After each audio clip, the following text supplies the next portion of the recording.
Friends, welcome back to சனா தமிழ். மறுபடியும் உங்களை ஒரு சூப்பரான வீடியோவில் மீட் பண்ணலாம். நான் ஆல்ரெடி யூஸ் பண்ண இன்க்ரீடியன்ட்ஸ் தான் இன்றைக்கி மறுபடியும் நான் யூஸ் பண்ண போகிறேன். அது என்னன்னு பார்ப்போம். ஃபஸ்ட்டு வந்து பனானா வாழைப்பழம் எடுத்திருக்கேன். அடுத்தது வந்து உங்களுக்கு நான் வந்து பிடிக்காத இன்க்ரீடியன்ட்ஸ் பட் எஃபெக்டிவான ஒரு இன்க்ரீடியன்ட்ஸ்னால் அது எக்கு. அடுத்தது எனக்கு ரொம்ப பிடிச்ச இன்க்ரீடியன்ட்ஸ் என்னன்னு பார்த்தீங்கன்னா செம்பருத்தி பூவு. இந்த மூணு தான் நான் இன்றைக்கி என்னோடய ஹேர் பேக்காக யூஸ் பண்ண போகிறேன். அதை எப்படி யூஸ் பண்ணலான்னா, ஒரு மிக்ஸி ஜாரில் நல்லா நைஸாக அரைச்சிக்கோங்க. அதுக்கு ஃபஸ்ட்டு எடுத்துக்கிட்டது பனானா தான். இந்த பனானா வந்து பார்த்திங்கன்னா கொஞ்சம் மேலெலாம் வந்து அழுகி போயிருந்தது. ஸோ அதை நம்ம சாப்பிட்றதுக்கு பதிலாக ஹேருக்கும் அப்ளை பண்ணல. ஸோ முடிக்காது நல்ல ஒரு திக்னஸ் கிடைக்கும். அதுக்காக தான் இன்றைக்கி இந்த பனானாவை வேஸ்ட் பண்ணாமல் நம்ம கட் பண்ணி மிக்ஸி ஜாரில் சேர்த்துக்கிட்டு இது கூடவே நம்ம வந்து எடுத்து வச்சுருக்கிற செம்பருத்தி பூவே நம்ம வந்து சேர்த்துக்கலாம். எனக்கு மோஸ்ட் ஃபேவரேட் இந்த செம்பருத்தி பூவு, செம்பருத்தி இலை தான். ஏன்னா ரொம்ப ஈஸியாக கிடைக்கக்கூடியது. அது மட்டும் இல்லாமல் நம்மளோட ஹேருக்கு செம்ம எஃபெக்டிவாக இருக்கிறது இந்த செம்பருத்தி பூ தான்.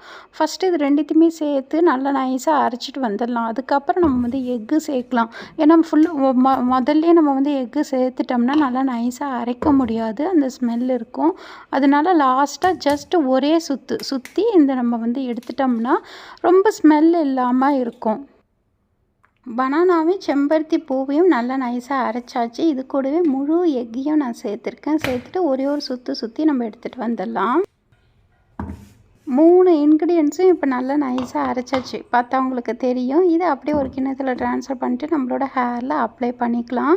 நான் இன்றைக்கி வந்து ஒரு 1/2 hour முன்னாடி தான் ஆயில் வச்சுட்டு கொஞ்சம் நேரம் ஊற வச்சிடலாம். நம்ம இந்த ஸ்கால்ப்பில் ஊறினதுக்கப்புறம் இந்த ஹேர் பேக் வந்து யூஸ் பண்ணிக்கலாம்.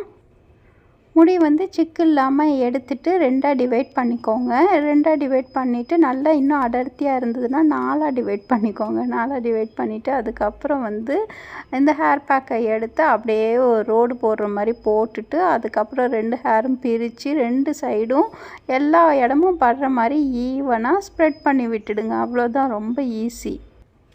இப்போது இந்த ஹேர் பேக்கு எதுக்காக அப்ளை பண்ணுறோங்கிறத பார்ப்போம். ஆல்ரெடி நான் வீடியோ இந்த மாதிரி அப்ளை பண்ணி நான் காட்டியிருக்கேன். சேம் இன்க்ரீடியன்ட்ஸ் தான் மறுபடியும் நான் அப்ளை பண்ணுறேன். ஏன்னா நம்ம ரொட்டீனை வந்து நம்ம ஃபாலோ பண்ணல. ஸோ அதனால தான் எனக்கு ரொம்ப பிடிச்சது. ரொம்ப ஈஸியாக கிடைக்கக்கூடிய இன்க்ரீடியன்ட்ஸ்னால் நான் யூஸ் பண்ணியிருக்கேன். ஏன்னா பனானாவில் வந்து எல்லா நியூட்ரியன்ஸும் இருக்குது, விட்டமின் மினரல்ஸ்னால் இருக்குது.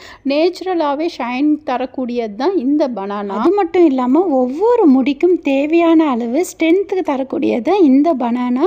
ஏன்னா இந்த பனானாவில் வந்து பொட்டாசியம் இருக்குல்ல, முடி வந்து உடையிறத தடுக்கிறதும் இந்த பனானா தான். ஏன்னா நம்ம கெரட்டின்னா நம்ம பார்லரில் போய் பண்ணுவோம். அதுக்கு பதிலாக இந்த ஹேர் பேக்கை போட்டாலே போதும், நம்மளோட முடி நல்ல சாஃப்ட்டு ஷைனிங்கு நல்ல ஸ்ட்ரென்த்தாகவும் இருக்கும். அடுத்து என்ன இன்க்ரீடியன்ட்ஸ் பார்த்தீங்கன்னா எக்கு வந்து நிறைய பேருக்கு அப்ளை பண்ணணும்னு ஆசையாக இருக்குது. ஆனால் அதோட ஸ்ட்ராங் ஸ்மெல்னால அவங்களுக்கு வந்து அப்ளை பண்ண பிடிக்கலன்னு சொல்லியிருந்தீங்க. எனக்கே வந்து ஸ்டார்டிங்கில் அப்படி தான் இருந்தது. ஆனால் அது அப்ளை பண்ண எனக்கு வந்து அது பழகி போயிடுச்சுன்னு தான் சொல்லணும். ஏன்னா எக்கில் வந்து விட்டமின்ஸ் இருக்குது, ப்ரோட்டீன் இருக்குது, பயோட்டின் இருக்குது. இத்தனையும் சேர்த்து நம்மளோட ஹேருக்கு அப்ளை பண்ணும்போது கண்டிப்பாக ஹேர் லாஸ் வந்து கண்ட்ரோல் ஆகும். பனானா அண்ட் எக்கு வந்து பெஸ்ட்டு காம்பினேஷன் ஆஃப் ஹேர்க்குன்னே சொல்லலாம். அடுத்தது செம்பருத்தி பூ வந்து நான் எடுத்துருக்கிறேன். இந்த செம்பருத்தி பூ நம்ம அப்ளை பண்ணுறதுனால முக்கியமான ஒரு ரீசன் என்னன்னு பார்த்தீங்கன்னா, நம்ம முடி அடர்த்திக்காக நம்ம அப்ளை பண்ணுவோம். அடுத்தது கிரே ஹேரை வந்து தடுக்கிறது இந்த செம்பருத்தி தான். டேண்ட்ரஃபும் கண்ட்ரோல் பண்ணும், ஹேரை வந்து நல்லா ஸ்ட்ரென்தன் பண்ணி கொடுக்கும். செம்பருத்தியில் வந்து நிறையா இருக்குது. இந்த ஹேர் பேக்கு ஓவராலே வந்து செம்மையான ஒரு எஃபெக்டிவான ஒரு ஹேர் பேக் தான். சொல்லணுன்னா இதை பற்றி நான் வந்து சொல்லிக்கிட்டே போகலாம். அந்த அளவுக்கு ஒரு பெஸ்ட் ஹேர் பேக்குன்னே சொல்லலாம். நல்லா ஃபுல்லுமே வந்து அப்ளை பண்ணிவிட்டு நீங்கள் வந்து ஒரு பன் போட்டுக்கோங்க. பன் போட்டு 1/2 hourக்கு அப்புறம் நீங்கள் வந்து ஹேர் வாஷ் பண்ணிக்கோங்க. ஷாம்பு யூஸ் பண்ணி, ஏன்னா எக்கு போட்டிருக்கோம்ல, ஆனால் ஷாம்பு யூஸ் பண்ணி ஹேர் வாஷ் பண்ணிக்கோங்க. ஆஃப்டர் ஹேர் வாஷ் என்னோடய ஹேர் பார்க்குறதுக்கு எப்படி சொல்கிறது, என்னன்னு சொல்கிறதுனே தெரியல. அந்த அளவுக்கு சாஃப்ட் அண்ட் ஸ்மூத் ஷைனிங், நல்ல ஒரு கண்டிஷனிங். நம்ம பார்லர் போனால் எப்படி ஒரு கெரட்டின் பண்ணால் நம்மளோட ஹேர் இருக்குமோ அந்த அளவுக்கு நம்ம வீட்டிலே இந்த ஹேர் பேக் போட்டால் எனக்கு கிடச்சிருக்கு. முக்கியமாக இந்த ஹேர் பேக் யூஸ் பண்ணிங்கன்னா உங்கள் ஹேருக்கு சிக்கே இருக்காது. உங்களோட ஹேரை நீங்கள் பின்னல் கூட பின்ன வேண்டாம், இப்படியே ஃப்ரீ ஹேர்லேயே போகலாம். அவ்வளோ அழகாக இருக்கும். ஹோப் இந்த வீடியோ உங்களுக்கு ரொம்ப யூஸ்ஃபுல்லாக இருந்திருக்கும்னு நினைக்கிறேன். பிடிச்சிருந்தால் ட்ரை பண்ணுங்கள்.